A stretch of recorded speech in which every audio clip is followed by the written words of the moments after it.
ตั้งแต่ปี63นะที่มีเรื่องโควิดนะแล้วก็จำกัดจำนวนคนที่เข้ามาในศาลา5 ปีแล้วเลิกแล้วนะต่อไปนี้ใครจะติดก็ติดไปตามยถากรรมใครไม่สบายก็อยู่บ้าน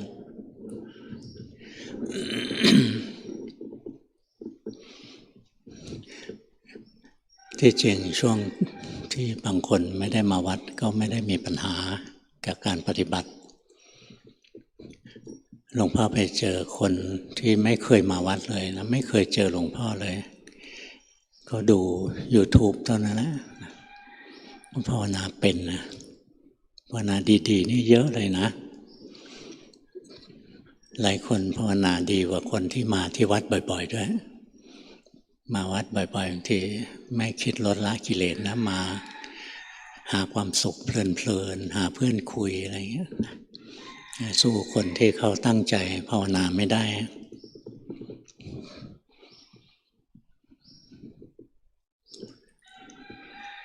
การปฏิบัติเราพยายามสังเกตที่จิตใจของเราให้ออกถ้าอ่านจิตใจตัวเองได้การปฏิบัติจะไม่ใช่เรื่องยากเลยถ้าเราอ่านใจตัวเองออกเราจะเห็นการทำงานมันมี2 ลักษณะอันหนึ่งเราไม่ได้เจตนาจิตมันปรุงแต่งขึ้นมามันปรุงสุขปรุงทุกข์ปรุงกุศลปรุงอกุศลอะไรขึ้นมาอีกอันหนึ่งเราเจตนาโดยเฉพาะพวกนักปฏิบัติเนี่ยจะเจตนาเกิดจากความอยากดีอยากสุขอยากสงบอยากรู้อยากเห็นอยากเป็นอยากได้พอมีความอยากเกิดขึ้นก็เกิดความพยายามเข้าไปปรุงแต่งจิตตัวนี้ที่ผิดแต่ตรงที่จิตมันปรุงแต่งของมันตามธรรมชาติธรรมดาอันนั้นไม่ต้องไปห้ามมันไม่ผิดจิตจะปรุงสุขก็รู้เอานะจิตปรุงทุกข์ก็รู้เอาจิตมันปรุงไม่สุขไม่ทุกข์ก็รู้เอาจิตปรุงกุศลก็รู้นะมันปรุงโลภปรุงโกรธปรุงหลงปรุงฟุ้งซ่านปรุงหดหู่มันจะปรุงอะไรก็เรื่องของมันหน้าที่ของเรามีแค่ตามรู้ไปถ้าเรารู้มันด้วยจิตใจปกติฝึกเรื่อยๆนะจนใจเราเป็นปกตินะเราจะแยกแยะความปรุงแต่งออกได้ง่ายอย่างจิตปกติมันเหมือนความว่างๆเนี่ยมันผ่องใสมันเบามันประพัดสอนในตัวของมันเองนะมีความปรุงแต่งมันคล้ายๆมีควันลอยมามันก็มาบังทำให้จิตมันดูมืดมัวไปนี่ถ้าจิตเราไม่เคยประพัดสอนเลยไม่เคยเป็นจิตธรรมดาเลยนะเราเข้าไปปรุงแต่งตลอดนะเราก็จะไม่รู้จักจิตธรรมดาพอเราไม่รู้จักจิตธรรมดาจะแยกไม่ออกว่านี้เป็นสิ่งที่แปลกปลอมเข้ามาสู่จิตหรือว่าเป็นอะไรกันแน่ถ้าเรามีจิตที่ธรรมดานะเราจะเห็นสิ่งที่แปลกปลอมผ่านมาแล้วก็ผ่านไปของที่แปลกปลอมอย่างความสุขความทุกข์ความไม่สุขไม่ทุกข์ความโลภความโกรธความหลงนะความจำได้ความหมายรู้อะไรพวกนี้มันจะผ่านมาแล้วผ่านไปผ่านมาแล้วผ่านไปให้เราเห็นแต่ถ้าเราไปปรุงแต่งจิตเราปนเปื้อนแล้วมันถูกความปรุงแต่งที่เราจงใจทำเข้าไปปนแล้วเวลามีความปรุงอื่นผ่านมาเนี่ยเราแยกไม่ออกแล้วไม่รู้ว่านี้เป็นจิตปรุงแต่งหรือว่าเราไปปรุงแต่งจิต2 อันที่ไม่เหมือนกันนะจิตมันปรุงกิเลสกับกิเลสมันปรุงจิตเลยนะหลวงปู่ดูลท่านพูดเรื่อยๆจิตปรุงกิเลสหรือกิเลสปรุงจิตถ้าเราสังเกตให้ดีมันจะมี2 อันอันหนึ่งเราไม่ได้เจตนาที่จะปรุงแต่งแล้วความปรุงแต่งมันเกิดขึ้นมันปรุงไปด้วยความเคยชินของจิต จิตมันเคยโกรธเนี่ยเราไม่ได้เจตนาจะโกรธมันก็โกรธจิตมันถนัดที่จะโลภไม่ได้เจตนาจะโลภนะพอเห็นอารมณ์ที่ดีถูกอกถูกใจมันก็โลภของมันได้เองเนี่ยรู้ไปซื่อๆรู้ไปเห็นจิตมันทำงานได้เองปัญญามันจะเกิดนะจิตไม่ใช่ตัวเราแต่ถ้าเราไปปรุงแต่งจิตซะแล้วเนี่ยเราไม่มีจิตที่เป็นธรรมชาติธรรมดาเป็นจิตที่ผิดปกติไปแล้วจิตที่เป็นปกตินะถ้าเราดูไม่ออกมันก็ผิดปกติอยู่งั้นแหละแล้วมันจะไม่เห็นความจริงหรอกอย่างเรา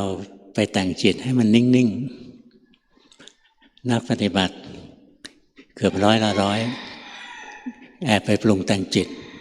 มีเจตนามีโลภะเรียกโลภะเจตนามีความโลภแล้วจงใจไปด้วยอำนาจของความโลภที่จะให้จิตมันดีให้จิตมันสุขให้จิตมันสงบพอมีความจงใจเกิดขึ้นก็เริ่มไปบังคับจิตไม่ดีก็หาทางทำให้ดีจิตไม่สุขหาทางทำให้สุขจิตไม่สงบหาทางทำให้สงบตรงที่หาทางนะมันจะเข้าไปแทรกแซงจิตก็เสียความเป็นธรรมชาติธรรมดาของมันไปแล้วถูกคนดีเข้าไปแทรกแซงต้องเรียกว่าคนดีนะเราแทรกแซงจิตนะเพราะเราอยากดีเราก็เลยแทรกแซงแต่ถ้าคนไม่ได้ปฏิบัตินะมันจะปล่อยให้จิตทำงานไปตามธรรมชาติธรรมดาแล้วมันหลงมันไม่มีสติรู้ทันส่วนนักปฏิบัติเนี่ย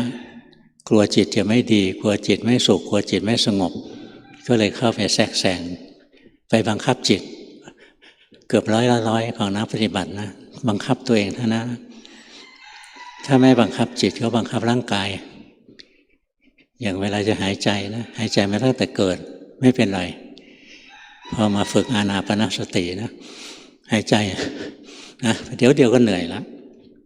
เพราะหายใจมันผิดธรรมชาติหายใจไปด้วยความโลภเคยเดินนะเดินเล่นเดินช้อปปิ้งเดินอะไรเดินได้ทั้งวันเดินจงกรมนะโอ้เมื่อยเหลือเกินนะเหน็ดเหนื่อยเหลือเกินแข้งขายอกก็เดินโดยที่ไม่ได้เจตนานะมันเดินในท่าปกติของมันนะร่างกายเราถนัดเดินอย่างเนี้ยบางคนก็เดินกระเพกหน่อยบางคนเดินขากลางอะไรเงี้ยมันเดินไปตามธรรมดาของมันก็ไม่รู้สึกอะไรแต่พอต้องเดินให้สวยนะจะเดินจงกรมทั้งทีต้องเดินให้สวยๆก้าวสวยๆเนิบๆทำอะไรนะไม่ผิดธรรมดานะเดี๋ยวก็เหนื่อยแล้วเพราะฉะนั้นนักปฏิบัติเนี่ยชอบเข้าไปปรุงแต่งจิตนะพอเข้าไปปรุงแต่งจิตซะเองคราวนี้ก็เกิดความหลงผิดแล้วจิตเป็นของเที่ยงจิตนี้เป็นสุขจิตนี้บังคับได้แทนที่จะเห็นอนิจจังทุกขังอนัตตานะถ้าปรุงแต่งจิตเก่งๆนะ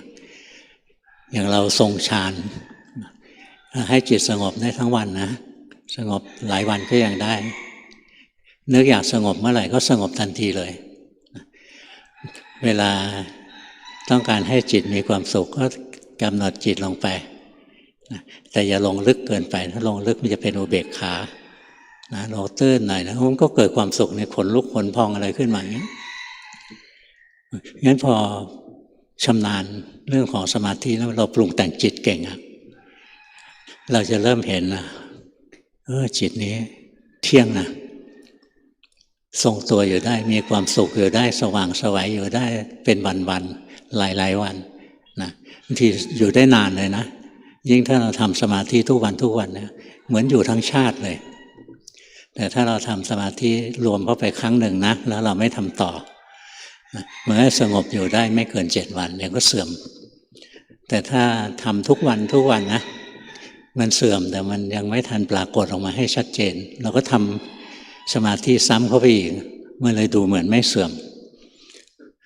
งั้นเวลาที่เราจงใจปฏิบัติจงใจควบคุมบังคับจิตอย่างจิตเราทำให้มันมีสมาธิขึ้นมาเข้าฌานเข้าอะไรเงี้ยเราก็จะเห็นว่าจิตเนี่ยบังคับได้อยากให้สงบเมื่อไหร่ก็ได้ อยากให้มีปีติอยากให้มีความสุขตอนไหนก็ทำได้จิตนี้เป็นอัตตาแล้วเราก็จะเห็นผิดอีกจิตนี้เที่ยงนะจิตมันเที่ยงสว่างสบายสงบสบายอยู่งั้นนะอยู่ได้นานๆนะหรือเห็นจิตนั้นมีแต่ความสุขแทนที่จะเห็นอนิจจังทุกขังอนัตตานะเห็นแต่นิจจังสุขขังอัตตานะเพราะฉะนั้นเวลาทำสมาธิผิดเนี่ยความรู้ที่เกิดขึ้นก็รู้ผิดถ้าสมาธิถูกเรียกสัมมาสมาธิก็จะเกิดสัมมาญาณะมีความอย่างรู้ที่ถูกนะเกิดปัญญาที่ถูกเกิดสัมมาทิฏฐิเพราะฉะนั้นถ้าสมาธิผิดเนี่ยไม่ต้องพูดเรื่องสัมมาทิฏฐิเลยมันมีแนวโน้มที่จะเป็นมิจฉาทิฏฐินะหลวงพ่อเคยเป็นนะที่มาพูดได้แบบตรงไปตรงมาไม่กลัวไม่ได้อ้อมค้อมเพราะเราเคยพลาดมาแล้วมีอยู่ช่วงหนึ่งดูจิตนะดูไปเรื่อย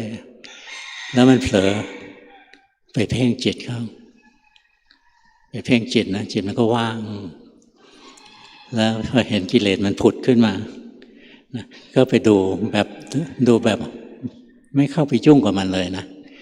แต่จิตเนี่ยมันไม่ทรงสมาธิที่ถูกมันเป็นจิตที่ออกนอกกิเลสมันก็ไหลออกนอกพอกิเลสไหลออกนอกนะจิตมันก็ตามเข้าไปนะกิเลสดับปั๊บไปจิตนะว่างสว่างมีแต่ความสุขว่างสว่างมีแต่ความสุขนะทรงตัวอยู่งั้นนะอยู่งั้นเป็นปีเลยพอคิดถึงการปฏิบัติเมื่อไหร่นะจิตจะไหลแบบนี้เลยไหลไปอยู่ข้างหน้าโดยไม่เห็นนะแล้วก็สว่างว่างดูไปดูมานะเสียเวลาเป็นปีนึกว่าอยู่ตรงนี้ไม่มีกิเลสแล้วนานๆไปจะบรรลุมรรคผลนิพพานไปต่อมาก็เริ่มสังเกตเห็นพระพุทธเจ้าบอกว่าจิตไม่เที่ยงทำไมจิตเราเที่ยงวะเนี่ยมันอยู่คงที่อยู่อย่างเงี้ยนะเป็นปีเลยนะท่านบอกว่าจิตเป็นทุกข์ทำไมจิตนี้มีแต่ความสุขนะมีความสุขมีความอิ่มเอิบมีความเบิกบานอยู่ตลอดเวลาท่านบอกจิตเป็นอนัตตาสั่งไม่ได้บังคับไม่ได้ทำไมเราทำได้ถ้าโง่หน่อยนะโง่มากหน่อยก็จะรู้สึกที่เราทรงอยู่ได้เงี้ยเพราะเราจบแล้วเป็นพระอรหันต์แล้วจิตเราเลยสงบสุขสว่างตลอดเวลาเลยนะแต่พอช่างสังเกตนะเคยอ่านพระไตรปิฎกอะไรนะท่านสอนขันธ์ห้าเป็นอนิจจังทุกขังอนัตตาเราเห็นว่าร่างกายความสุขทุกข์ดีชั่วอะไรเนี่ยเป็นอนิจจังทุกขังอนัตตาแต่จิตเนี่ยเป็นอัตตาจิตเนี่ยมันสว่างมันว่างมันมีความสุขอยู่นะค่อยภาวนานะค่อยสังเกตต้องมีอะไรผิดต้องมีอะไรผิดสักอย่างแล้วทำไมจิตนี่อยู่ใต้อำนาจดูอยู่นานนะดูพอสังเกตแล้วเราต้องไปติดสมถะรู้เลยว่าเนี่ยติดสมถะแต่มันติดอีท่าไหนนะลีลาของสมถะมันเยอะนะลูกเล่นมันเยอะให้เราไปพลาดตรงไหนดูไม่ออกนะรู้แต่ว่าผิดแล้วแต่ผิดยังไงผิดเพราะอะไรดูไม่ออกเมื่อดีเจอหลวงตามหาบัวก็ไปกราบท่านนะพ่อแม่ครูอาจารย์ขอโอกาสพ่อแม่ครูอาจารย์สอนให้ผมดูจิตนะผมก็ดูจิตแต่ทำไมมันไม่พัฒนาเลย ท่านไม่ได้บอกว่าการดูจิตผิดนะท่านบอกว่าที่ว่าดูจิตนั้นตอนนี้ดูไม่ถึงจิตแล้วต้องเชื่อเรานะเราผ่านมาด้วยตัวเราเองอะไรๆก็สู้บริกรรมไม่ได้ท่านว่าอย่างนี้พอท่านสอนอย่างนี้หลวงพ่อก็กราบท่านนะถอยออกมานิดหนึ่งท่านก็นั่งฉันข้าวไปห่างกันสัก2 เมตรได้แล้วนั่งพิงลูกกลงระเบียงท่านก็นั่งฉันข้าวไปแล้วก็มาพุทโธพุทโธพุทโธจิตไม่ชอบพุทโธรู้แล้วว่าที่ท่านบอกว่าต้องเชื่อเรานะเราผ่านมาด้วยตัวเราเองอะไรก็สู้บริกรรมไม่ได้ ที่จะให้บริกรรมเนี่ยแสดงว่าสมาธิเราไม่พอละหลวงพ่อกลับมาทำสมาธิอีกแบบหนึ่งนะไม่ใช่ทำจิตให้ว่างอยู่ข้างนอกนะท่านให้พุทโธเราลองพุทโธพุทโธแล้วจิตไม่ชอบก็นึกขึ้นได้เราก็ทำสมาธิอย่างที่เราถนัดสิหลวงพ่อก็หายใจเข้าพุทหายใจออกโธหายใจอยู่ไม่กี่ครั้งนะจิตก็รวมนะจิตรวมนี่เรารู้เลยว่าโอ้ยตลอดเวลาที่ผ่านมาจิตเราไปอยู่ข้างนอกจิตไม่เข้าฐานมันผิดตรงนี้เองจิตเข้าที่นะ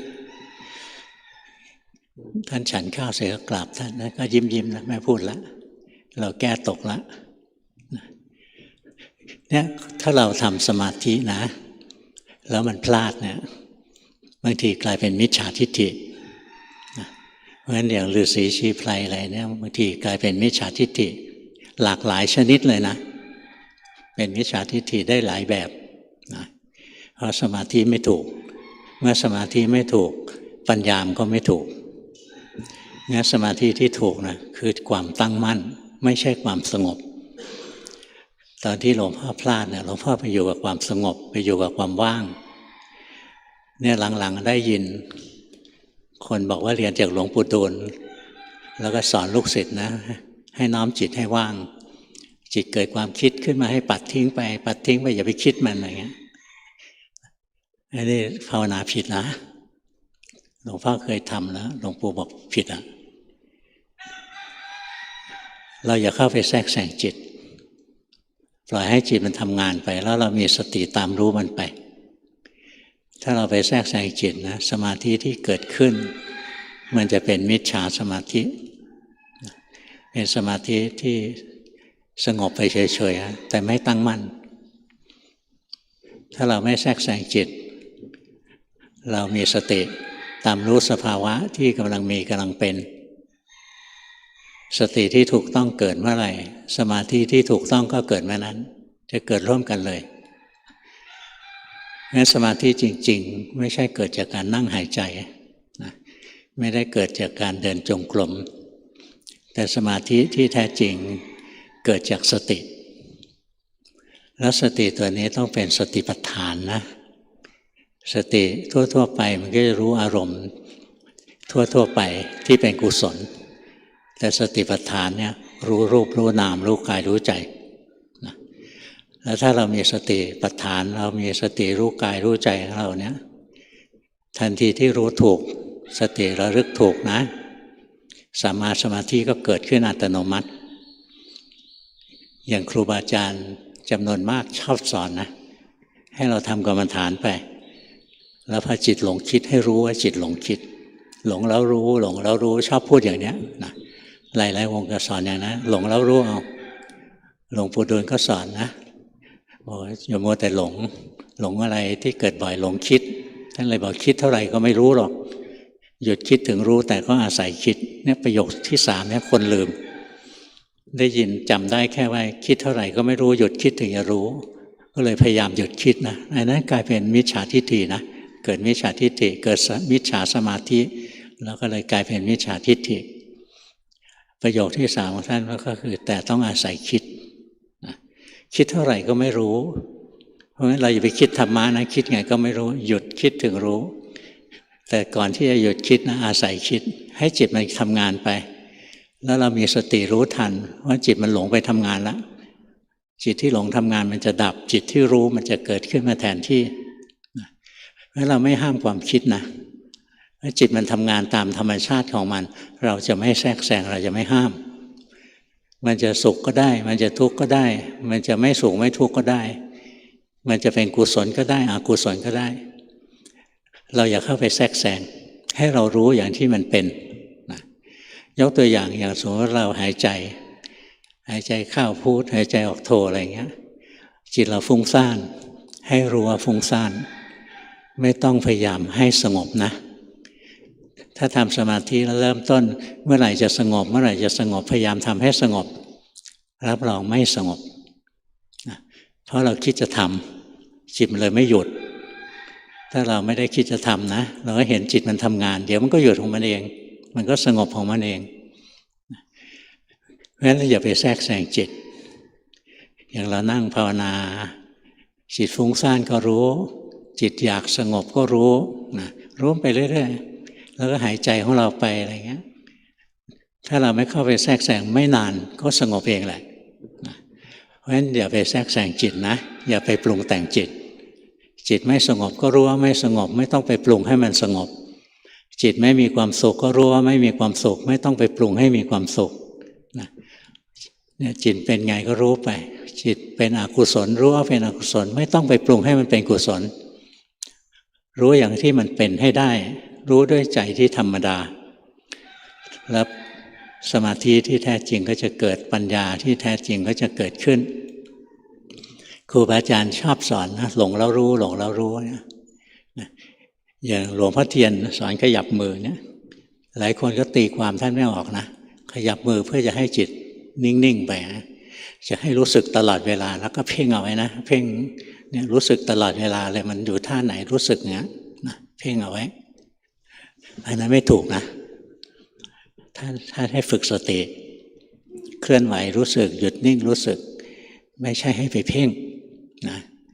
เนี่ยหลายๆวงก็จะสอนแบบเดียวกันนะแต่ภาษาจะแตกต่างกันบ้าง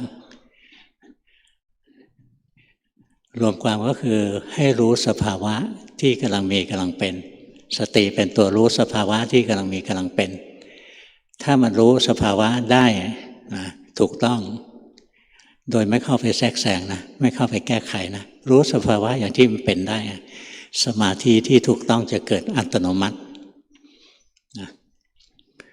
เพราะฉะนั้นสมาธิสัมมาสตินะเมื่อทำให้มากเจริญให้มากจะทำให้สัมมาสมาธิบริบูรณ์หลวงพ่อไปเห็นคนนั่งสมาธินะนั่งเอาเป็นเอาตายนั่งเคร่งเครียดหน้านิ้วคิ้วขมวดนะบอกโอ้ยมึงนั่งอย่างนี้มันจะได้อะไรวะในใจนึกอย่างนี้นะแต่ไม่พูดหรอกนะคืนพูดพวกนั่งสมาธิมันจะขี้โมโหนะนั่งติดสมาธิมันจะขี้โมโหคือเราไปบอกว่าทำอย่างนี้ไม่ถูกนะลุกขึ้นเตะเอาสู้เขาไม่ไหวแล้วนะก็เฉยๆกรรมของสัตว์ไม่ถูกแต่ถ้าถามถึงจะบอกนะถ้ายังไม่ถามไม่บอกอยู่ๆให้ไปบอกให้ทำอย่างนี้อย่างนี้ไม่ถูกไม่ใช่หน้าที่นะไม่กล้าด้วยงั้นพวกเรานะปฏิบัติทำกรรมฐานสักอย่างหนึ่งอะไรก็ได้ที่ตัวเองถนัดถ้าจะใช้กายเป็นวิหารธรรมว่ามีสติระลึกรู้กายอย่างที่กายกำลังเป็นร่างกายหายใจรู้สึกร่างกายยืนเดินนั่งนอนรู้สึกร่างกายเคลื่อนไหวร่างกายหยุดนิ่งรู้สึกไปเรื่อยๆรู้สึกอย่างที่มันเป็นเห็นธาตุลมไหลเข้าไปในจมูกธาตุลมไหลออกจากจมูกเห็นธาตุไฟนะเวลาธาตุไฟลมหายใจเข้าไปเนี่ยลมมันจะเย็นลมที่ออกจากจมูกมันร้อนขึ้นนะมันไปผ่านไฟข้างในคล้ายๆมันพัดผ่านเตาไฟในตัวเราเหมือนเตาไฟในนะลมเข้าไปออกมาเนี่ยค่อยรู้สึกอยู่นะรู้สึกเท่าที่รู้สึกได้รู้สึกอย่างที่เราถนัดไม่จำเป็นต้องรู้ทุกอย่างหรอกแค่รู้สึกร่างกายที่หายใจออกร่างกายที่หายใจเข้ารู้สึกไปสงบก็ช่างไม่สงบก็ช่างรู้ไปเรื่อยๆนะแล้วต่อไปพอร่างกายหายใจปุ๊บนะสติระลึกเองสติระลึกรู้ว่าร่างกายหายใจออกไม่ใช่เราหายใจออกนะเห็นร่างกายหายใจออกไม่ใช่ว่าเราหายใจออกเราหายใจเข้านะร่างกายเนี่ยมันไม่เคยประกาศเลยนะว่ามันคือตัวเรานะเราก็ดูแค่ว่าร่างกายหายใจเข้าร่างกายหายใจออกไป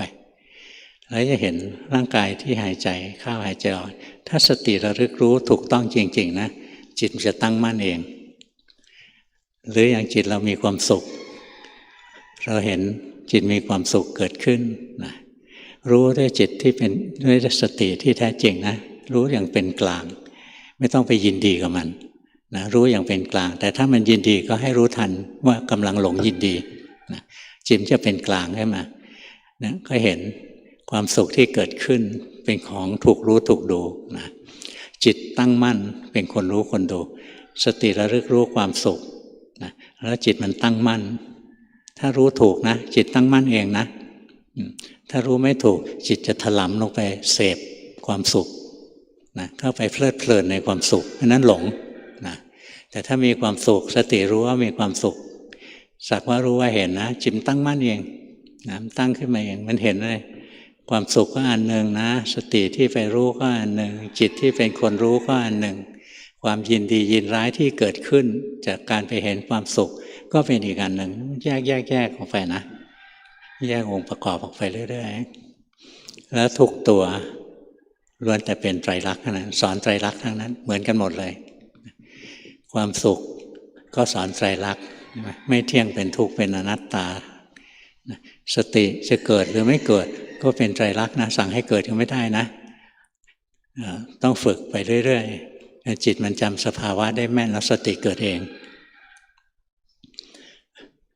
จิตที่จะตั้งมั่นสั่งให้ตั้งก็ไม่ได้ถ้าสั่งให้ตั้งก็เป็นจิตซื่อบื้อทื่อๆแน่นๆแข็งๆอย่างที่พวกเราเป็นปฏิบัติแล้วจิตแน่นอันนี้พยายามให้จิตมันตั้งมั่นแต่ถ้าเราไม่ได้พยายามสติระลึกรู้รูปธรรมนามธรรมอย่างถูกต้องนะเป็นปัจจุบันนะสมาธิเกิดเองอัตโนมัติเลยจิตมันตั้งมั่นเองอย่างเราหลงจิตหลงนะจิตมีโมหะจิตมันหลงอะไรหลงคิดส่วนใหญ่หลงฟุ้งซ่านเรียกว่าอุทธัจจะเป็นตระกูลโมหะนะอุทธัจจะคือความฟุ้งซ่านเป็นกิเลสตระกูลโมหะไม่ต้องพยายามให้หายจิตฟุ้งซ่านรู้ว่าฟุ้งซ่านนะถ้าจิตฟุ้งซ่านรู้ว่าฟุ้งซ่านจริงๆนะความฟุ้งซ่านดับนะเพราะอะไรความฟุ้งซ่านเป็นกิเลสเมื่อสติไปรู้ทันกิเลสต้องดับทันทีกิเลสกับสติจะเกิดร่วมกันไม่ได้แล้วทันทีที่ความฟุ้งซ่านดับนะความตั้งมั่นก็จะเกิดขึ้นแทนความไม่ฟุ้งซ่านเกิดขึ้นจิตมันตั้งมั่นจิตฟุ้งซ่านก็คือจิตที่ไหลไปไหลมาไหลไปทางตาหูจมูกลิ้นกายใจเพราะเรามีสติรู้ทันนะจิตมันตั้งมั่นขึ้นมาโดยที่ไม่ได้ทำขึ้นนะไม่ได้ทำขึ้นมานะถ้าจงใจให้ตั้งนะจะกลายเป็นสมาธิแบบแน่นหน้าอกอึดอัดเครียดถ้าเมื่อไหร่ภาวนาแล้วรู้สึกแน่นตึงรู้ไว้เลยทำผิดแล้วนะไปบังคับจิตแล้วไม่ใช่รู้จิตอย่างที่จิตเป็นแล้วอย่างจิตหลงแล้วเรารู้ปั๊บเนี่ยความหลงดับจิตที่ตั้งมั่นรู้เนื้อรู้ตัวจะเกิดขึ้นแทนที่อัตโนมัติฝึกไปเรื่อยๆนะ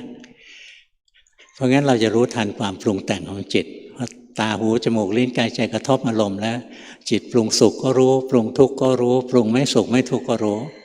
จิตปรุงกุศลก็รู้จิตปรุงโลภโกรธหลงฟุ้งซ่านหดหู่อะไรเกิดขึ้นก็รู้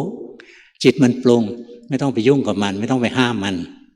นะเห็นมันปรุงไปแต่เห็นด้วยใจที่ไม่ปรุงต่อนะเห็นแล้วจบลงที่เห็นไม่ไปปรุงต่ออย่างมีความสุขเกิดขึ้นไม่ต้องไปปรุงต่อว่าทำไงความสุขจะอยู่นานๆเห็นความทุกข์เกิดขึ้นไม่ต้องไปปรุงต่อว่าทำยังไงความทุกข์นี้จะดับไปนะเห็นกุศลเกิดขึ้นไม่ต้องไปปรุงต่อว่าทำไงจะรักษากุศลอันนี้ไว้ได้เห็นอกุศลเกิดขึ้นก็ไม่ต้องไปปรุงต่อนะว่าทำไงจะห้ามอกุศลที่ยังไม่เกิดอย่าให้มันเกิดทำไงจะห้ามอกุศลที่เกิดแล้วให้มันดับไปจะทำลายมันได้ยังไงนะไม่ต้องเข้าไปแทรกแซงนะเพราะงั้นสภาวะอะไรที่จิตมันปรุงขึ้นมาไม่ว่าสุขหรือทุกข์ไม่ว่าดีหรือชั่วให้สักว่ารู้ว่าเห็นอย่าเข้าไปวุ่นวายปรุงแต่งต่อถ้าปรุงแต่งต่อเราจะไม่เห็นธรรมะหรอกนะถ้าปรุงเก่งๆเราจะหลงผิดนะว่ากูเก่งซะอีกนะอย่าหลงผิดแต่ถ้าเรารู้เราไม่ปรุงต่อเราก็จะเห็นทุกอย่างนะเกิดขึ้นตั้งอยู่ดับไปนะไม่ว่าสุขหรือทุกข์ดีหรือชั่วหรือจิตผู้รู้หรือจิตผู้คิดอะไรเงี้ยเกิดขึ้นตั้งอยู่แล้วก็ดับไปทั้งสิ้นทั้งจิตทั้งเจตสิกคือสุขทุกข์ดีชั่วความจำได้หมายรู้นี่เรียกเจตสิกจิตเจตสิกรูปนะตัวนี้รูปทั้งจิตทั้งเจตสิกทั้งรูปเนี่ยล้วนแต่ตกอยู่ใต้ไตรลักษณ์ทั้งหมดสภาวะธรรมมี4อย่างนะจิตเจตสิกรูปแล้วก็นิพพานนิพพานนั้นพ้นไปจาก3ตัวแรกนี้จิตเจตสิกรูปนิพพานเราต้องการถึงพระนิพพานเนี่ยทำพระนิพพานให้แจ้งนะ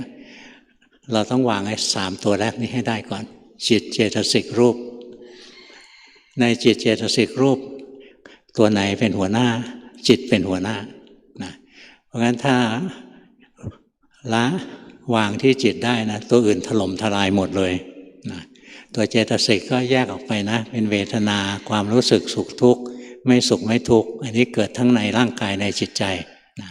เวทนาในร่างกายก็มีสุขมีทุกข์เวทนาทางใจก็มีสุขมีทุกข์มีเฉยๆนะไม่สุขไม่ทุกข์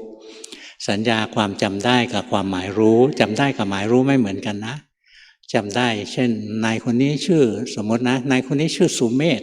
นายนี่ชื่อนี่อะไรเงี้ยเนี่ยจำได้นะหมายรู้มีหมายรู้ถูกหมายรู้ผิดอีกนะหมายรู้ผิดก็มีหมายไม่ต้องเอาเยอะไปเดี๋ยวจำไม่ได้แล้วก็ยิ่งเอาไปคิดหนักกว่าเก่านะแต่ไม่ว่าหมายรู้ถูกหรือหมายรู้ผิดก็ตกอยู่ใต้ไตรลักษณ์เหมือนกันแหละนะสังขารคือความปรุงดีปรุงชั่วอะไรพวกนี้ปรุงไม่ดีไม่ชั่วนะอันนี้ก็ตกอยู่ใต้ไตรลักษณ์จิตเองใช่ไหมเนี่ยเจตสิกก็มีเวทนาสัญญาสังขารตกอยู่ใต้ไตรลักษณ์หมดตัวจิตเองก็ตกอยู่ใต้ไตรลักษณ์นะจิตเนี่ยเราบังคับไม่ได้ควบคุมไม่ได้เกิดดับหมุนเวียนเปลี่ยนแปลงตลอดเวลาจิตนี้เดี๋ยวก็เป็นจิตที่เป็นกุศลเดี๋ยวก็เป็นอกุศลเดี๋ยวก็เป็นจิตสุขเดี๋ยวก็เป็นจิตทุกข์นะเนี่ยเดี๋ยวก็เป็นจิตที่เป็นอุเบกขาไม่สุขไม่ทุกข์เดี๋ยวก็เป็นจิตที่รู้ตัวอยู่เป็นจิตผู้รู้เดี๋ยวก็เป็นจิตผู้คิดเดี๋ยวก็เป็นจิตผู้เพ่งนะเดี๋ยวก็เป็นจิตผู้ไปดูรูปเป็นจิตผู้ไปฟังเสียงเป็นจิตที่ไปดมกลิ่นเป็นจิตที่ไปลิ้มรสเป็นจิตที่ไปรู้สัมผัสทางร่างกายเนี่ยจิตมันเกิดดับนะในทางทวารทั้ง6นะตาหูจมูกลิ้นกายใจทางใจก็เช่นหลงไปกับไปเพ่งเอาไว้เป็นงานทางใจนะเนี่ยเราจะเห็นนะถ้าเราภาวนาเรื่อยๆทีแรกเราก็จะดูง่ายๆเลยนะตัวร่างกายตัวรูปนะเห็นง่ายที่สุดเลยว่าไม่ใช่ตัวเรานะพระพุทธเจ้าบอกว่าคนนอกศาสนาพุทธก็สามารถเห็นได้นะว่าร่างกายนี้ไม่ใช่ตัวเราแต่ไม่สามารถเห็นว่าจิตไม่ใช่ตัวเรามีแต่สาวกของท่านที่เดินตามท่านไปเนี่ยถึงจะเห็นได้ว่าจิตไม่ใช่เราในขณะที่ร่างกายไม่ใช่เรานี่อันนี้ง่ายที่สุดเลยเวลาฟังหลวงพ่อเทศจิตมันจะส่งสมาธิขึ้นมานะมันจะมีกำลังรู้สึกไหมจิตเรามีพลังรู้สึกสิรู้สึกลงไปที่ร่างกายอย่าไปเพ่งนะรู้สึกเฉยๆร่างกายกำลังนั่งอยู่เนี่ยร่างกายกำลังหายใจมันไม่เป็นตัวเรานะร่างกายไม่เคยบอกเลยว่ามันคือตัวเราใช่ไหมไอ้จิตมันโง่ไปคิดเอาเองว่าร่างกายเป็นตัวเราเนี่ยถ้าเรามีจิตตั้งมั่นสติระลึกรู้ร่างกายก็จะเห็นในร่างกายไม่ใช่เราอันนี้ง่ายที่สุดเลยนะคนนอกศาสนาพุทธเขาก็เห็นได้บางทีก็เห็นคนอื่นนะเห็นเนี่ยคนนั้นก็ตายคนนี้ก็ตายอะไรเงี้ยร่างกายนี้ไม่จีรังยั่งยืนไม่ใช่ตัวเราของเราที่แท้จริงร่างกายเพียงแค่วัตถุนะเดี๋ยวพอตายแล้วก็น้ำเหลืองน้ำหนองไหลไปตัวแห้งไปอะไรไฟธาตุไฟคือความร้อนก็สลายไปธาตุน้ำก็แยกออกไปธาตุลมก็หยุดอย่างเงี้ยเหลือแต่ก้อนดินอยู่อะไรเนี่ยคนไม่เรียนศาสนาพุทธก็เห็นได้สิ่งเหล่านี้นะขอให้อย่างเดียวให้มีจิตที่ตั้งมั่นแล้วเราจะเกิดปัญญาจิตที่ตั้งมั่นคือจิตที่ทรงสัมมาสมาธิสัมมาสมาธิเป็นเหตุใกล้ให้เกิดปัญญานะถ้าสติระลึกรู้ปุ๊บถ้าจิตเราตั้งมั่นจะเห็นไม่มีเราคราวหนึ่งนะหลวงพ่อไปเรียนสถาบันจิตวิทยาความมั่นคงแต่หลวงพ่อไปเรียนเขาให้ข้าราชการชั้นพิเศษไปเรียนนะนี่หลวงพ่อได้ชั้นพิเศษเร็วนะอายุนิดเดียวก็ได้ละไปเรียนกับชั้นพิเศษจากกระทรวงอื่นหน่วยงานอื่นรัฐวิสาหกิจอื่นนะส่วนใหญ่เขาใกล้เกษียณแล้วอายุเยอะๆนี่คราวหนึ่งขึ้นไปเชียงใหม่หลวงพ่อก็ชวนพวกพี่ๆร่วมรุ่นนะไปกราบหลวงปู่สิมกันขึ้นถ้ำผาปล่องไปตอนนั้นเรายังหนุ่มนะเราจำพรวดขึ้นยอดเขาไปคนแก่ก็ค่อยๆเดิน มันชันนะแล้วก็เดินแล้วเหนื่อยเชียวละค่อยๆไปหลวงพ่อขึ้นไปถึงปุ๊บแล้วประตูหน้าถ้ำเป็นประตูยืดๆเหมือนประตูห้องแถวนะตอนนั้นปิดอยู่แล้วก็นั่งรออยู่ที่กระไดเห็นมีกรดกลางอยู่มองเห็นนะมองเข้าไปหลวงปู่อยู่ในกรดเปล่าไม่เห็นนะดูยังไงก็ไม่เห็นจ้องก็ไม่เห็นหลับตาดูก็ไม่เห็นทำไงก็ไม่เห็นพอดีมีพระเดินมาหลวงพ่อก็ถามครูบาหลวงปู่อยู่ไหมอยู่ในกรดนั่นแหละแล้วท่านก็ไปเราก็นั่งรอนะครู่ใหญ่ๆเลยหลวงปู่ออกมาจากกรดนะควักลูกกุญแจออกมานะท่านเหน็บไว้ที่เอวท่านไขประตูท่านบอกเห็นขึ้นมาเหนื่อยๆให้นั่งพักก่อนให้หายเหนื่อยก่อนเหนื่อยๆฟังทำไม่รู้เรื่องหรอกพอขึ้นไปท่านก็เทศให้ฟังพวกพี่ๆเขาขึ้นมาแล้วท่านก็เทศเลยท่านบอกให้ขัดสมาธิเพชรขัดเนี้ยเจ็บนะถ้าใครเคยขัดสมาธิเพชรจะรู้ว่าเจ็บไม่เหมือนนั่งสมาธิราบอย่างนี้นั่งอย่างนี้ไม่ค่อยเจ็บหรอกนะอย่างพระพุทธรูปเนี่ยนั่งซ้อนเฉยๆแต่ถ้านั่งไกว้อย่างเงี้ยโอ้เจ็บท่านให้นั่งขัดเพชรหลวงพ่อก็นั่งนะทุกคนก็นั่งก็ได้เดียวๆนะก็ไม่ไหวลงไปนั่งพับเพียบกันนะสุดท้ายเหลือ2 คนนะเหลือหลวงพ่อกับพี่คนอยู่ไฟฟ้าภูมิภาคคนนี้เขาพวกชอบเข้าวัดเขาเลยนั่งได้นั่งเหลืออยู่2 คนเองนะทีนี้ตอนมีพี่คนหนึ่งนะเป็นหมอผู้หญิงอ่ะแกจะเกษียณอยู่แล้วล่ะแกนั่งฟังหลวงปู่เทศนะแล้วก็โอ้หลวงปู่เทศดีจังเลยเสียดายนะลูกสาวเราไปเรียนอยู่อเมริกาไม่ได้ฟังเทศดีๆอย่างนี้หลวงปู่หยุดกึกเลยนะหันมาดูเลยเหลวไหลฟังเทศอยู่ถ้ำผาปล่องมัวแต่ไปคิดถึงลูกที่อเมริกานะแกช็อกนะแกช็อกนะพอแกหายช็อกหลวงปู่ก็เทศต่อเทศอยู่เป็นชั่วโมงนะพอเทศจบเหลือ2 คนที่นั่งได้นั่งขัดเพชรได้ท่านถามเป็นไงนั่งขัดเพชรแล้วเป็นยังไงพี่คนนั้นแกบอกเจ็บครับท่านถามขามันบอกว่าเจ็บเหรอแกก็ตอบเจ็บจริงๆครับผมไม่หลอกหลวงปู่หรอกหลวงปู่ไม่พูดต่อนะยิ้มหวานเลยแต่เราฟังออกนั่งขัดสมาธิเพชรนะขามันบอกไหมว่ามันเจ็บร่างกายเป็นวัตถุนะร่างกายไม่เคยกลุ้มใจร่างกายไม่เคยบ่นจิตเราต่างหากที่เป็นคนบ่นโอ้ยกลัวนั่งอย่างนี้นานๆเดี๋ยวเป็นอัมพาตหรือเปล่าอะไรเงี้ยจิตมันคิดเอาเองทั้งนั้นอ่ะท่านแกล้งสอนธรรมะนะว่าขามันบอกว่าเจ็บหรือเปล่าอะไรเงี้ยแกก็ไม่เข้าใจแกบอกเจ็บจริงๆครับผมไม่หลอกหลวงปู่หรอกเนี่ยถ้าเราดูรูปจริงๆนะร่างกายไม่เคยเจ็บนะแต่ว่ามีความเจ็บแทรกเข้ามาอยู่ในร่างกายความเจ็บกับร่างกายเป็นคนละอันกันนะเนี่ยถ้าเราเข้าใจตรงนี้นะเวลาเราไปหาหมอไปทำฟันอะไรเงี้ยรู้สึกโอ้ยเจ็บเราเจ็บเราเจ็บถ้าความเจ็บกับร่างกายรวมกันเมื่อไหร่นะเราเข้าไปหมายว่านี่เรานะนี่ร่างกายของเรานะโอ้ยมันจะเจ็บเยอะนะแต่ถ้าเราแยกได้เห็นนะร่างกายก็ส่วนหนึ่งความเจ็บความเสียวความปวดอะไรที่หมอมันกระทุ้งอยู่ในฟันเราเนี้ยเป็นอีกส่วนหนึ่งนะแยกกันจิตเป็นแค่คนดูจิตเจ็บไหมจิตไม่ได้เจ็บร่างกายเจ็บไหมดูให้ดีร่างกายกับความเจ็บเป็นคนละอันกันนะร่างกายเขาไม่ได้เจ็บจิตก็ไม่ได้เจ็บนะ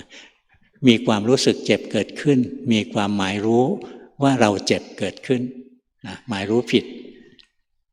นี่ถ้าเราแยกได้นะกระทั่งไปทำฟันนะก็ปฏิบัติทำได้นะแล้วสมมติว่ามันเจ็บมากๆแยกขันต่อไปไม่ไหวแล้วเหนื่อยแล้วนะดูกายอันหนึ่งเวทนาอันหนึ่งจิตอันหนึ่งนะดูไม่ไหวแล้วนะสังขาร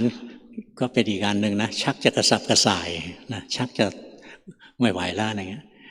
ถ้าเราชำนาญนะเราก็ทำสมถะนะ กำหนดจิตเอาไปไว้ที่หัวแม่เท้าตอนทำฟันหมอยุ่งกับหัวแม่เท้าเราเปล่ารู้จักไหมหัวแม่เท้า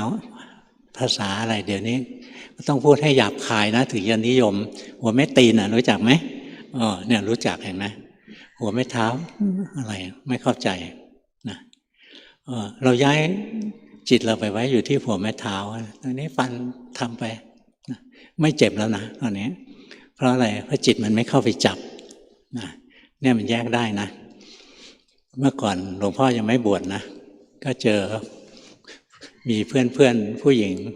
สาวๆอะไรเงี้ยไม่ได้จีบเขานะหมายถึงจะเล่าให้ฟังบางคนเวลามีประจำเดือนนะปวดมากนะจะดิ้นเลยนะปวดทรมานมากเลยหลวงพ่อสอนว่าเฮ้ยใจเย็นๆลองค่อยๆสังเกตนะร่างกายเขาอันหนึ่งนะความเจ็บปวดเป็นอีกอันนะจิตที่เป็นคนรู้เป็นอีกอันหนึ่งนะ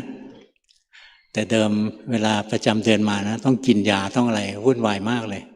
พอแยกออกได้เท่านั้นไม่รู้สึกอะไรเจ็บนิดเดียวมีความเจ็บรู้สึกนิดเดียวนะแต่จิตมันไปขยายความเจ็บปวดให้โตกว่าความเป็นจริงมันกลัวนะเนี่ยถ้าเราชำนิชำนาญในการปฏิบัติเนี่ยเอาไปใช้ประโยชน์ในชีวิตธรรมดานี้ได้เยอะแยะเลยนะอันนี้แยกขันธ์เนี่ยก็ใช้ประโยชน์ได้เรื่องสมถะไม่ต้องพูดอะไรใช้ได้สารพัดเลยนะเรื่องของสมาธิใช้ได้เยอะแยะเลยอย่างเราทำงานที่ยากๆเราคิดไม่ออกนะคิดไม่ออกอย่าไปฝืนคิดทำจิตให้สงบ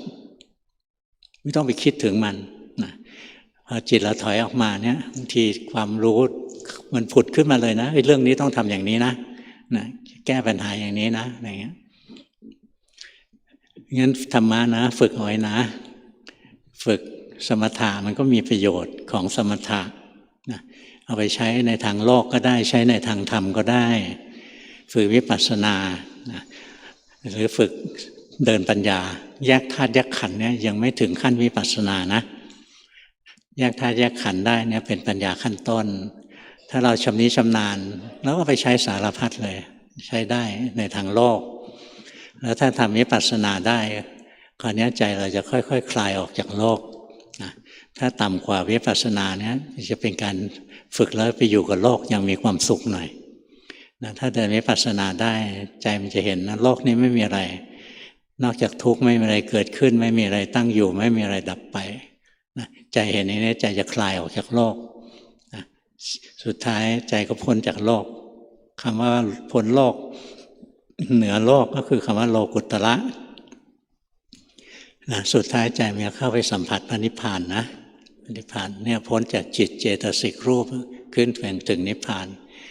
นิพพานเป็นสภาวะที่สิ้นตัณหาใช่ไหมสิ้นอยากเราปฏิบัติเราก็อยากสุขอยากสงบอยากรู้อยากเห็นอยากเป็นอยากได้อยากดีอะไรเงี้ยอยากได้มรรคได้ผลเต็มไปด้วยอยากนะเพราะงั้นไม่มีวันเห็นนิพพานหรอกวันไหนสิ้นอยาก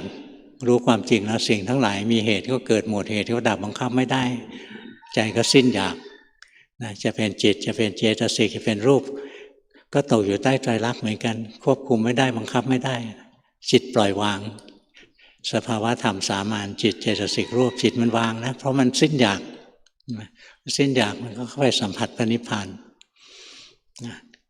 นิพพานไม่ได้เกิดจากการนั่งสมาธินะนิพพานก็ไม่ใช่เกิดจากปัญญานะนิพพานไม่ได้เกิดจากการมีศีลแต่ศีลสมาธิปัญญาเนี่ยเป็นพลังส่งทอดเราให้เรารู้แจ้งเห็นจริงในธาตุในขันธ์นี้ว่ามันคือกองทุกข์พอเห็นธาตุขันธ์นะจิตเจตสิกรูปนี้ก็คือตัวทุกข์จิตมันก็วางหมดความอยากวางได้ก็สัมผัสพระนิพพานตรงนั้นแหละงั้นนิพพานเต็มโลกธาตุอยู่นี้ไม่เคยพร่องแต่เราไม่เคยเห็นเพราะจิตเราไม่เคยว่างจากกิเลสตัณหาความอยากมีความอยากก็เกิดเจตนาคือตัวกรรมคือการสร้างภพของจิตนะเรียกว่ากรรมภพมีการกระทำกรรมเกิดขึ้นจิตก็ติดอยู่ในภพนะจิตอยู่ในภพสิ่งที่ตามมาก็คือทุกข์นะไม่มีอย่างอื่นนะจิตหมดตัณหานะ ก็ไม่ต้องพูดแล้วจบวันนี้เทศให้ฟังเท่านี้นะยากไปไหมฉลองปีใหม่เรียนธรรมะยากๆบ้างนะจะเรียนแต่ว่าขอพรฟังเราคลื่นไส้มาหาพระก็จะขออย่างเดียวนะขอโน่นขอนี่ขอโชคขอลาภขอพรนะขอสารพัดเลยมันก็จะสะสมตัวตนก็โตขึ้นเรื่อยมันขอมารวมไว้นะตัวก็ยิ่งใหญ่นะรู้จักวางบ้างนะเรียนรู้ลงไปในกายเรียนรู้ลงไปในจิตใจนะรู้โลกธาตุข้างนอกก็ยังได้เลยนะถ้าภาวนาเป็นนะโลกข้างนอกก็สอนไตรลักษณ์เท่ากับโลกภายในนี่แหละนะเบอร์หนึ่งตั้งใจถือศีล5สวดไหว้พระสวดมนต์ปฏิบัติโดยรู้ลมหายใจรู้ตามอารมณ์ความคิดเห็นเกิดดับบ่อยขึ้นเห็นโมหะฟุ้งซ่านเยอะเห็นโทสะถ้ามีมากจะขึ้นมาที่ศีรษะต้องดูไปสักพักถึงจะหายรู้สึกว่าสมาธิไม่พอเคยนั่งสมาธิแล้วเกิดกลัวเลยลืมตาขึ้นมาและรู้ลมหายใจไปกลางคืนจะนอนหลับก็ยังเห็นความคิดผุดเกิดดับขึ้นไปเรื่อยๆจนบางทีเหนื่อยขอคำแนะนำค่ะถามเยอะเลยเนี่ยหลายประเด็นเลย หลวงพ่อฟังสะเพลินเลยจำไม่ได้สักอันนึง เอาใหม่สิเอาเป็นตอนตั้งแต่ต้นเลยป่ะครับหลวงถามมาตลอดเลยนั่นน่ะตั้งใจถือศีล5พอดีแล้วไหว้พระสวดมนต์ปฏิบัติโดยรู้ลมหายใจรู้ตามอารมณ์ความคิด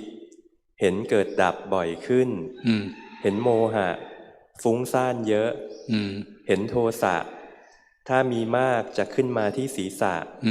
ต้องดูไปสักพักถึงจะหายหยุดตรงนี้อันนั้นดูถูกแล้วนะพอกิเลสแรงเนี่ยมันพุ่งครอบหัวเราแล้วเป็นทุกตัวนะไม่เฉพาะโทสะหรอกราคะมันก็ครอบนะอย่างเขาเรียกอะไรพวกหื่นนะหน้าตามันหื่นดูออกนะก็ถูกแล้วนะที่ผิดก็คือดูไปสักพักถึงจะหายสังเกตไหมตัวเนี้ยมันซ่อนอะไรไว้ซ่อนอยากหายนะงั้นโทสะเกิดขึ้นไปดูนะเมื่อไหร่มันจะหายแหมต้องดูต้องพักหนึ่งถึงจะหายลึกๆนะมันยังอยากหายนะมันไม่ได้อยากรู้อย่างที่เป็นแต่มันอยากแทรกแซงแล้วที่มานั่งเนี่ยนะเพื่อจะให้หายเนี่ยไม่ถูกแล้วนะนั่งดูเพื่อให้เห็นว่าเป็นไตรลักษณ์ไม่ใช่นั่งให้มันหายนะต่อไป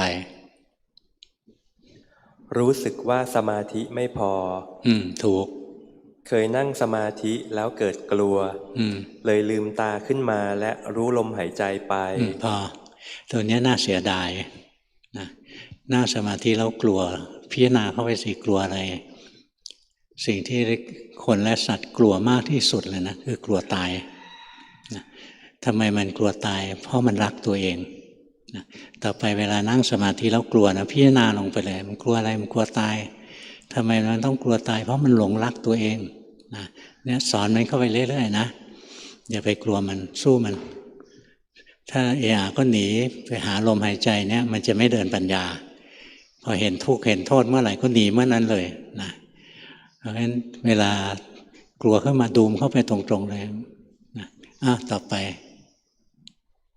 หมดแล้วใช่ไหมกลางคืนจะนอนหลับยังไม่จบอีกเนี่ย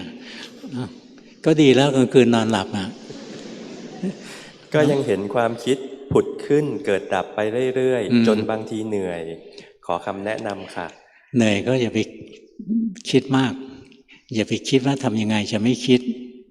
อย่าไปคิดว่าทำไงจะหลับนะ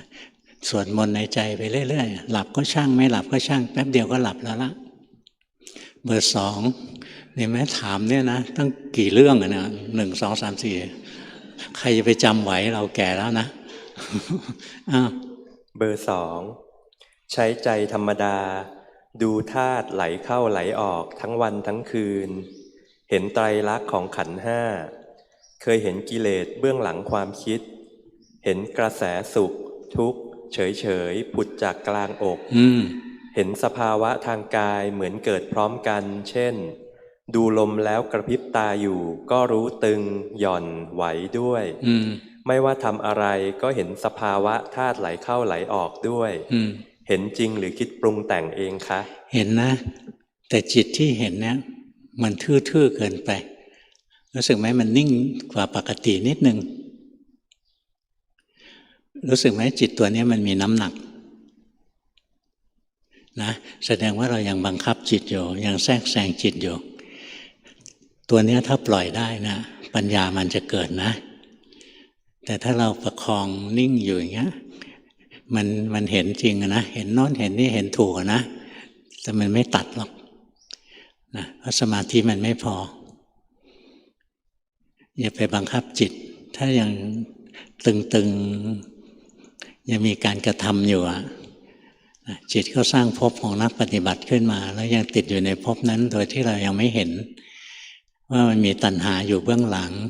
คืออยากปฏิบัติอยากรู้อยากเห็นอยากเป็นอยากได้อยากดีนะดูตัวนี้ให้ทันนะแล้วใจมันจะเป็นกลางจริงๆถ้าใจเป็นกลางจริงๆมันจะไม่มาสร้างภพตรงนี้อยู่ดูออกไหมเบอร์2ว่าตรงนี้เป็นภพหนึ่งที่นักปฏิบัติสร้างขึ้นมามันจะนิ่งๆมันมีตัวนิ่งๆอยู่ตัวหนึ่งนะสังเกตดูตัวที่ดีต้องเคลื่อนไหวธรรมดาเลยนะไม่เหลือตัวนิ่งเอาไว้แต่เวลาทำสมถะต้องนิ่งนะคนละเรื่องกันแต่เวลาเดินปัญญาอย่าไปรักษาตัวหนึ่งให้นิ่งๆเอาไว้ถ้าจะทำสมถะก็ลงไปนิ่งอยู่ที่ตัวเดียวนี้ตรงนี้ดีกว่าตะกี้แล้วเบอร์2ดูออกไหมเห็นไหมมันเริ่มเบิกบานขึ้นมาแล้วนะปล่อยให้มันทำงานดูจิตมันปรุงแต่งไปมันปรุงอะไรก็ช่างมันนะเราไม่เข้าไปปรุงแต่งเราไม่เข้าไปแทรกแซงตรงนี้เริ่มเข้าไปแทรกแซงแล้วนะเริ่มเข้าไปปรุงแต่งอย่าให้มันนิ่งๆแล้วให้มันดูดีนะอย่าไปแต่งมันเบอร์เบอร์ปัจจุบันเพ่งและฟุ้งซ่านน้อยลงเดินจงกรมและนั่งสมาธิทุกวันขณะปฏิบัติบริกรรมพุทโธรู้สึกร่างกายและเห็นจิตเพ่งรู้หลงสลับกันระหว่างวันเห็นอารมณ์ชอบและไม่ชอบเกิดขึ้นแล้วผ่านไปช้าบ้างเร็วบ้างบังคับไม่ได้ยังไม่เห็นเกิดดับสามารถแยกรูปนามเพื่อเจริญปัญญาได้หรือยังคะ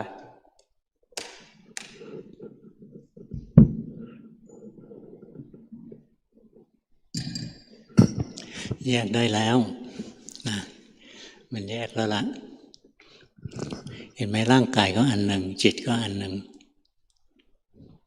ไม่ต้องคิดนะถ้าคิดแล้วไม่แยกต้องรู้สึกนี่รู้สึกไอ้ตัวนี้กระดุกกระดิกเนี่ยรู้สึกด้วยใจปกตินะมันถึงจะแยกถ้าใจเราไม่ปกติไม่แยกหรอกใจมันทื่อๆที่ทำอยู่ก็ถูกนะไปทำอีกไปทำไปเรื่อยๆมันจะพัฒนาไปเรื่อยๆเบอร์4ในรูปแบบรักษาศีลนั่งสมาธิและเจริญจาคานุสติในชีวิตประจำวันมีสติคอยดูรู้จิตอยู่ห่างๆทำสมถะในกิจวัตรที่สามารถทำได้ให้ทานโดยไม่ขอสิ่งใดระลึกถึงกุศลบ่อยๆทั้งที่เคยทำในอดีตและปัจจุบันระลึกถึงความตายบ่อยๆอ่านหนังสือธรรมะ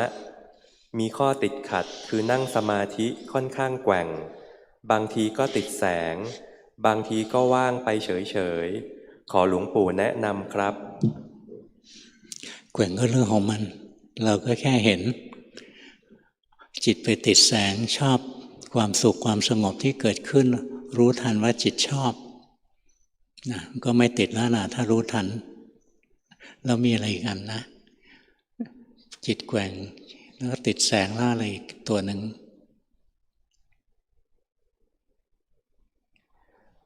บางทีก็ว่างไปเฉยๆว่างไปเฉยๆไม่เป็นไร เวลาเราดูสภาวะบางทีจิตก็เข้าไปพักอยู่เฉยๆนะพอมันถอยออกมานะก็ดูกายดูใจเป็นไตรลักษณ์ไปแต่ถ้านั่งทีไรจิตเข้าไปว่างทุกทีอันนี้ไม่ดีละแสดงว่าติดสมถะนะให้ออกมาดูร่างกายไปเลยเห็นร่างกายหายใจเห็นร่างกายเคลื่อนไหวนะดูกายบ่อยๆไว้จิตมันติดสมถะจริงๆแล้วก็โมหะมันแทรกมันจะซึมรู้สึกไหมนั่งแล้วก็ซึมนี่เนาะเนี่ยเห็นไหมต้องเปิดโปงนะไม่ยอมเล่าตรงเนี้ย รู้สึกร่างกายไปร่างกายเคลื่อนไหวรู้สึกร่างกายเคลื่อนไหวรู้สึกเรื่อยๆนะอย่าเดินปัญญารวดไปเลยรู้สึกกายไว้ใช้กายเป็นวิหารธรรมเป็นฐานไว้ร่างกายเคลื่อนไหวรู้สึกไปนะแล้วจิตถึงจะมีกำลังจริงๆเดินปัญญาได้จริงๆเบอร์ห้าใช้ได้อยู่อ่ะเบอร์ 5ยังมีความจงใจในการปฏิบัติในรูปแบบมากในชีวิตประจำวันก็จะหลงมากกว่าที่จะรู้สึกตัวรู้สึกว่าจิตมีความรู้ความเข้าใจมากขึ้นแต่ก็ยังไม่ตั้งมั่นขอคำแนะนำในการปฏิบัติค่ะก็ปฏิบัติไปอย่างนี้แหละทำถูกแล้วอย่าไปบังคับจิตให้ตั้งมั่นก็แล้วกันอย่าไปแต่งจิตนะให้รู้อย่างที่มันเป็นไปเรื่อยๆใช้ได้นะที่ฝึกมามันก็มีพัฒนาการรู้สึกไหมเราเปลี่ยนไปตั้งเยอะแล้วนะทำถูกแล้วล่ะทำดีแล้วล่ะเบอร์ 6ตกใจหนีไปแล้วเบอร์ 7เบอร์ 7ฟังธรรมหลวงพ่อเป็นที่พักจิตใจใช้กายเคลื่อนไหวและจิตเป็นวิหารธรรมเห็นรู้ที่เกิดเป็นธรรมชาติขณะกายเคลื่อนไหวรู้หลังใจไปคิดไปดูไปฟังรู้อารมณ์เห็นว่ารู้เกิดขึ้นเองไม่ใช่เราเป็นเจ้าของรู้เห็นว่ารู้เกิดดับกับเครื่องรู้ที่เข้ามาให้รู้อยู่เฉพาะหน้านั้นเห็นความหมดไปสิ้นไปแห่งรู้นั้นขอคำชี้แนะค่ะทำอีกนะทำถูกแล้วล่ะทำได้ดีแล้วล่ะนะถ้าทำให้พอทำไปเรื่อยๆสะสมไปทำถูกแล้วแต่ตอนนี้จิตไม่เข้าฐานอยู่นิดหนึ่งดูออกไหมจิตออกนอกอยู่นิดหนึ่งนะดูออกยังหรือยังไม่ออกลองหายใจสิหายใจเฉยๆไม่ได้เอาอะไรทั้งสิ้นเลยแค่เห็นร่างกายหายใจไป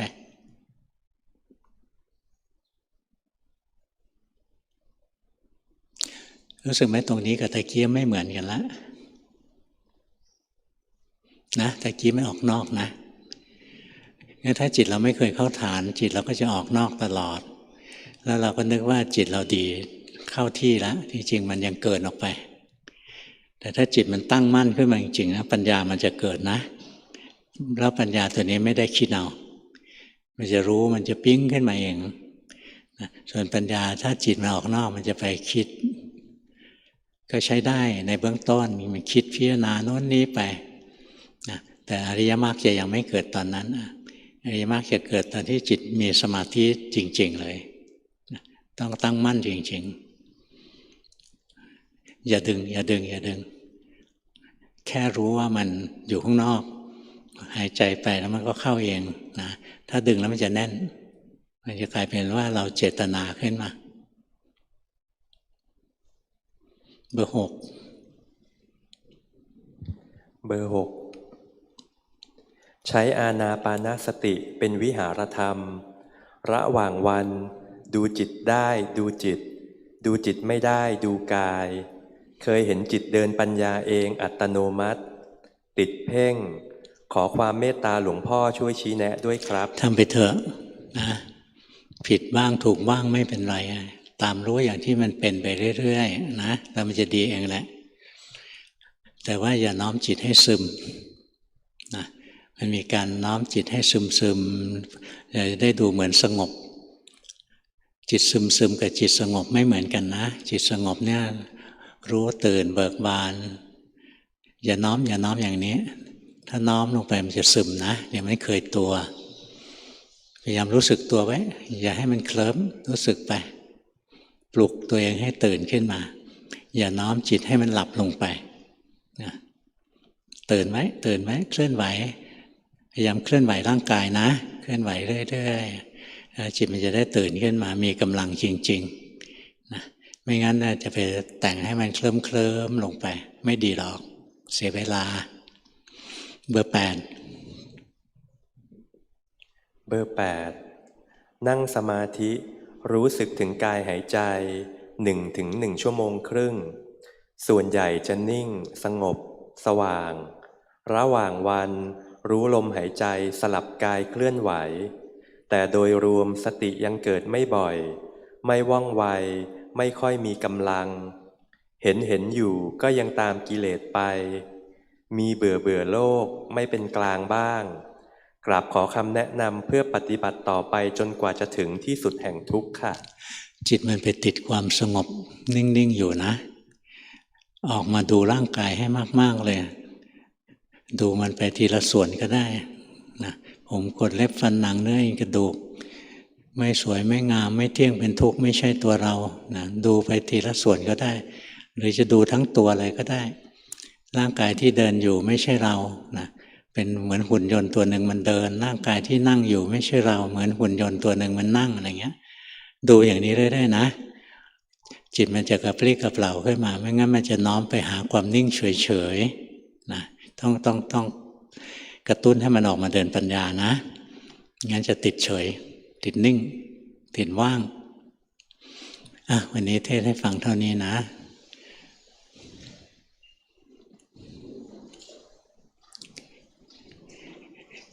ใครยังไม่ได้เหรียญนะก็รู้ว่าไม่ได้นะอยากได้รู้ว่าอยากไม่ต้องหาซื้อนะของจริงไม่ค่อยมีใครขายหรอกนะไม่นานของเก๊ก็จะออกมาแล้วละนะเพราะมันเล่นไปตั้งราคานะพ่อค้าพระไปตั้งราคารับซื้อ 5,000 นะพอตั้งอย่างนี้กระตุ้นทำให้นักปลอมพระเนี่ยชอบมากเลยตัวนี้น่าเล่นนะเมื่อก่อนสมัยหลวงปู่แหวน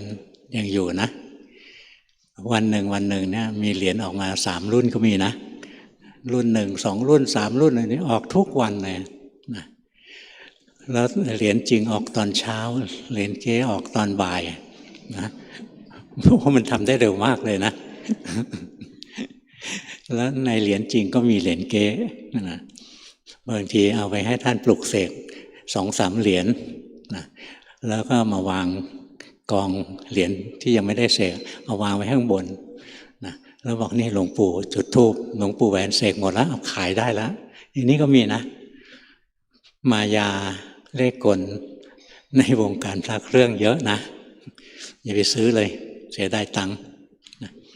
อยากเห็นรูปหลวงพ่อก็ไปดูในเน็ตเยอะแยะไปอยากได้ธรรมะที่อยู่ข้างหลังนะก็มีเยอะแยะไปนะในอินเทอร์เน็ตนะแล้วไปเสียตังค์หรอกโดนเขาต้มเจ็บใจเปล่าๆถ้าไปซื้อมาแล้วได้เหรียญเก๊นะจะเจ็บใจไหมหาเรื่องเองถ้าไม่ซื้อก็ไม่เจ็บใจนะอ้าวเชิญ